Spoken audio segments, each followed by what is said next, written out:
Naalarma na raw si Pangulong Bongbong Marcos sa sumbong ng umano'y cyanide fishing ng ilang Chino at Vietnamese sa Bajo de Masinloc. Batid daw ng Pangulo na may nangyayari ng cyanide fishing pero nababahala raw siya na mas laganap na ito ngayon. Kung may sapat na basihan, posible raw na magsampa ng kaso ang Pilipinas. Samantala, tinawag naman ng China na pang-uudyok ng gulo ang sabay na pagpapatrol ng Pilipinas at Amerika sa ere mula Ilocos Region hanggang Mindoro Strait. Inatasan ng China ang mga naval at air forces nito na i-monitor ang joint air patrol ng Pilipinas at Amerika. Sabi ng Philippine Air Force, walang bansang tinatarget ang aktibidad na ikinasa sa loob ng ating exclusive economic zone. Handa raw itong ulitin ang joint patrol. Sinusubukan pa naming kunan ng pahayag ang Department of Foreign Affairs tungkol sa pahayag ng China. Isinusulong na maging bunny capital of the Philippines o palaguin ng rabbit meat industry sa Baguio City. Suportado raw yan ng Department of Agriculture. May report si Chino Gaston. Ang Baguio City na tinaguriang summer capital of the Philippines gusto na ring gawing bunny capital ng bansa. Binuksan doon ang isang rabbit farm na nagpaparami ng mga kuneho para sa karne nito. Masarap pala.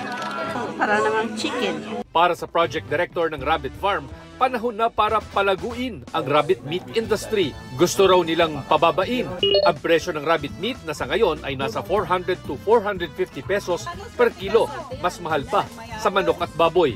Para magawa yan, bumuo sila ng kooperatiba para palaguin ang kabuhayan ng mga residenteng nais magnegosyo ng rabbit meat. Gusto raw nilang dumami ang mga nag-aalaga ng kuneho sa mga barangay at ang kooperatiba naman ang bibili ng mga ito at magpoproseso sa kanilang mga karne bago ibenta sa merkado. Meron tayong meat consumption, meron tayong pet na mga para dito sa mga gustong mag-alaga. Yun yung pinaka-focus namin ngayon, mass production po ng rabbit para ma-supply natin yung pangangailangan. Suportado raw yan ng Department of Agriculture. Parang baboy, halos buong katawan ng kuneho ang maaring pakinabangan. Lahat ng rabbit walang matatapon talaga.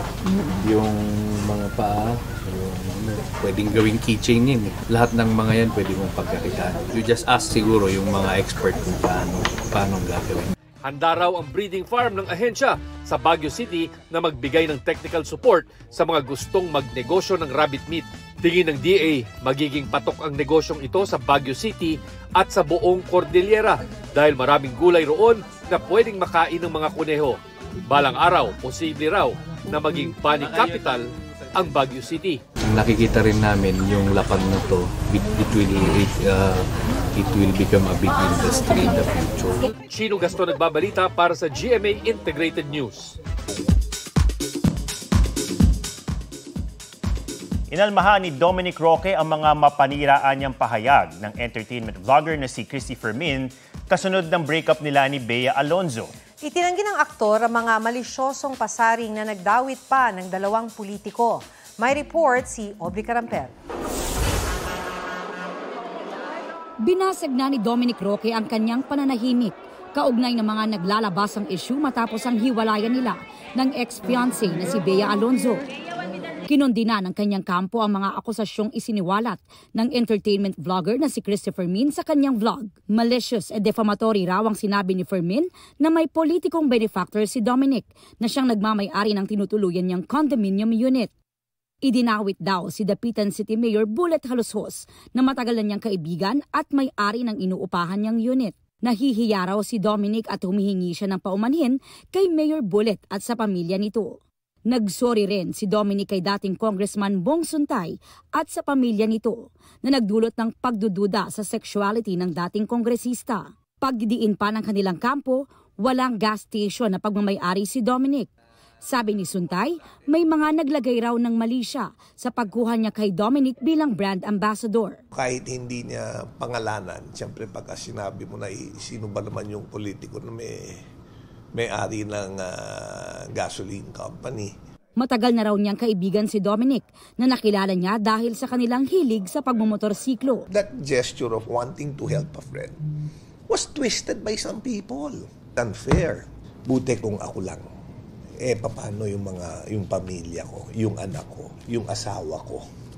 Pinag-aaralan na rin daw nilang maghain ng reklamo. Si Bullet also wants to file. Ako, I'm talking to my my lawyers also on what we could do.